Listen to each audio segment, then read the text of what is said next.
ഉണ്ടാക്കാൻ പോണത് നല്ല സിമ്പിളായിട്ട് നല്ല അടിപൊളിയായിട്ട് ഒരു 4 മണി പലഹാരമാണ്. കോഴിക്കോട്ടുകാരൊക്കെ പറയണത് ഇത് മുട്ട വരഞ്ഞു പൊരിച്ചതാണെന്നാ പറയുക.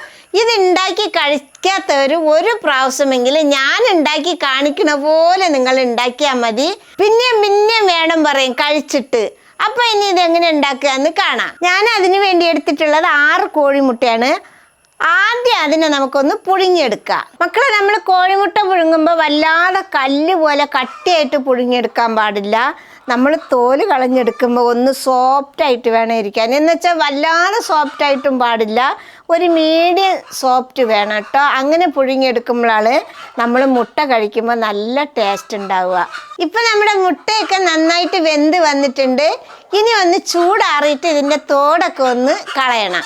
ഇപ്പം കോഴിമുട്ടയുടെ തോടൊക്കെ കളഞ്ഞ് വെച്ചിട്ടുണ്ട്. നമുക്കിനി ഈ മുട്ട എടുത്ത് ഒന്നൊന്നായിട്ട് ഇങ്ങനെ വരഞ്ഞു കൊടുക്കാം. വരയണമെന്ന് പറഞ്ഞാൽ വിട്ട് വരയണം. വല്ലാതെ അടുപ്പിച്ച് വരയാനും പാടില്ല, ഉള്ളിൽ ഇറക്കി വരയാനും പാടില്ല കേട്ടോ. അടുപ്പിച്ച് വരഞ്ഞാൽ ഈ നമ്മൾ വരഞ്ഞ തട്ടുകൾ ഇങ്ങനെ ഇളകി വരും ഇളക്കുമ്പോൾ. ഇത് കണ്ടില്ലേ, ഇങ്ങനെ വിട്ട് അരിയാൻ പാടുള്ളൂ. ഇതേപോലെ നമുക്ക് എല്ലാതും ആക്കിയെടുക്കാം. മക്കളെ, നമ്മൾ ഈ കോഴിമുട്ട ഇങ്ങനെ വരയണത് കൊണ്ടാണ് പറയണത് കോഴിമുട്ട വരഞ്ഞ് പൊരിച്ചതെന്ന് കേട്ടോ. ഇതിപ്പോൾ ഞാൻ എല്ലാതും വരഞ്ഞ് വെച്ചിട്ടുണ്ട്. ഇതിനി ഇവിടെ ഇരിക്കട്ടെ. നമുക്ക് ഇതിനൊരു മസാല ഉണ്ടാക്കിയെടുക്കാം. ആദ്യം നമുക്ക് ഇതിൽ വേണ്ട മുളക് പൊടി ഇട്ട് കൊടുക്കാം. ഞാനിവിടെ 2 ടേബിൾ സ്പൂൺ മുളക് പൊടിയാണ് ഇട്ട് കൊടുക്കുന്നത്.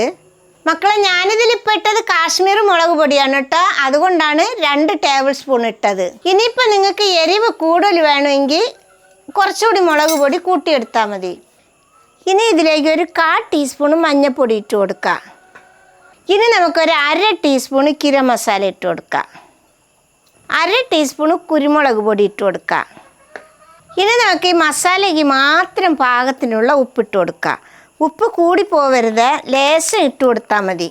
ഇനി നമുക്ക് ഈ ഒരു തണ്ട് കറിവേപ്പില എടുത്തിട്ട് നമുക്ക് 1, 2, 3 കഷ്ണമായിട്ട് അരിഞ്ഞിട്ട് ഒന്ന് കൈ കൊണ്ട് ഞെരടിയിട്ട് വേണം ഇട്ട് കൊടുക്കാൻ.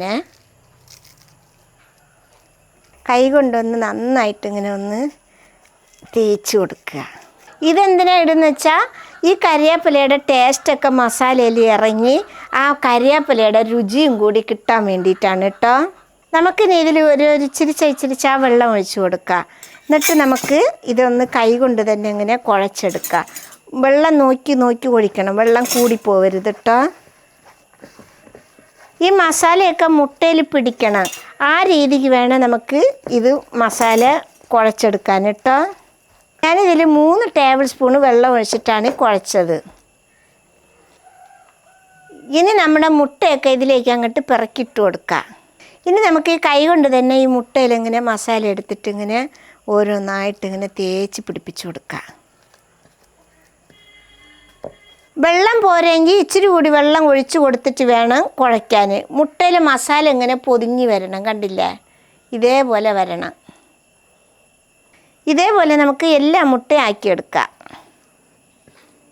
അപ്പം നമ്മൾ എല്ലാതും മുട്ടയിൽ എല്ലാ മസാലയും പിടിപ്പിച്ച് വെച്ചിട്ടുണ്ട്. ഇതിനി ഇവിടെ ഇരിക്കട്ടെ. ഇനി ഒരു പാത്രത്തിലേക്ക് ഒരു 1.5 ടേബിൾ സ്പൂണ് വെളിച്ചെണ്ണ ഒഴിച്ച് കൊടുക്കുക.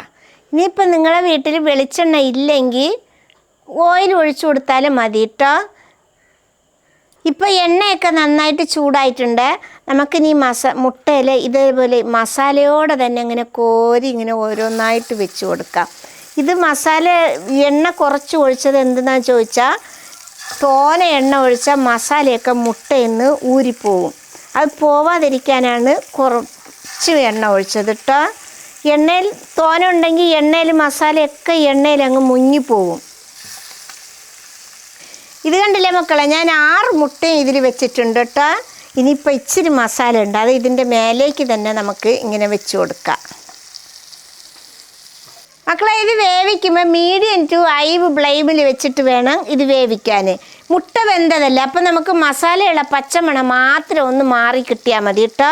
നമുക്കൊന്ന് പതുക്കെ തിരിച്ചിട്ട് കൊടുക്കാം. ഞാൻ സ്പൂണ് കൊണ്ടാണ് തിരിക്കുന്നത്. ഇനി നിങ്ങൾക്ക് വേണമെങ്കിൽ സ്പൂണ് കൊണ്ടോ അല്ലെങ്കിൽ ഇങ്ങനെ വെച്ച് ഉരുട്ടിയെടുത്താലും മതിയാവും കേട്ടോ. നമുക്ക് മസാലയുള്ള പച്ചമണം മാത്രം ഒന്ന് മാറി കിട്ടിയാൽ മതി കേട്ടോ. അതിന് വേണ്ടിയിട്ടാണ് നമ്മൾ വീണ്ടും ഒന്നുകൂടി എണ്ണയിലിട്ട് മസാല പൊരിച്ചെടുക്കുന്നത് പോലെ പൊരിച്ചെടുക്കുന്നത്. ഇനി നമുക്കിത് ഇറക്കി വെക്കാം.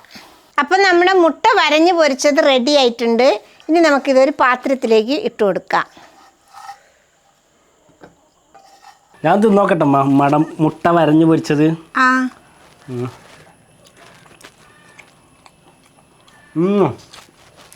സാധനം സൂപ്പറായിട്ടുണ്ട്. ഇതാ ഉപ്പൊക്കെ കറക്റ്റാണ്. ആ കോഴിക്കോട് ബീച്ചിൽ പോയാൽ കിട്ടണം അതേപോലെ തന്നെ ഉണ്ട് കേട്ടോ. അപ്പം മക്കളെ, നമ്മുടെ വരഞ്ഞു പൊരിച്ച മുട്ട പൊരിക്കാൻ ഇത്രയേ ഉള്ളൂ പണി. അപ്പം എല്ലാവരും ഉണ്ടാക്കി നോക്കുക. നോക്കിയിട്ട് കമൻറ്റിൽ എഴുതി അറിയിക്കുക. ഇഷ്ടപ്പെട്ടാൽ സബ്സ്ക്രൈബ് ചെയ്യുക, ലൈക്ക് ചെയ്യുക, കമൻറ്റ് ചെയ്യുക, ഷെയർ ചെയ്യുക. മക്കളെ ഫോളോ ചെയ്യാനും കൂടി മറക്കരുതേ.